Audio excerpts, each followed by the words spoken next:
আসসালামু আলাইকুম প্রিয় গাইস, সবাই কেমন আছেন? আমি আছি সৌদি আরব দাম্মামে। একটা মাজরা, আরবিতে বলা হয় মাজরা, বাংলায় বলা হয় সবজি ক্ষেত। এখানে বাঙালিরাই কাজ করে বেশিরভাগ। দেখতে পাচ্ছেন খেজুরের মাজরা। এই যে কত বড় এরিয়া, এটা মনে করেন হাঁটলে কমসে কম মনে হয় 2 ঘন্টায় শেষ করতে পারবো না, এত বড় এরিয়া। তো এর সাইডেই আমার কাজের সাইড চলতেছে।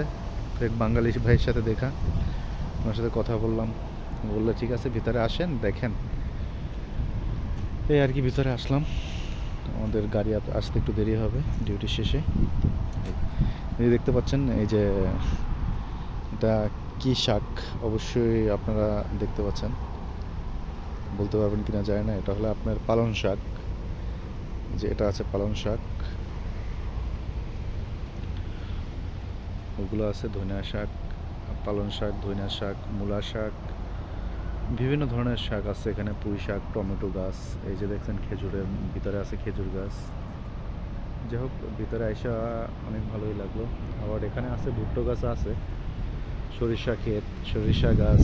তো ভিডিওটা সবার কেমন লাগলো একটু জানাবেন।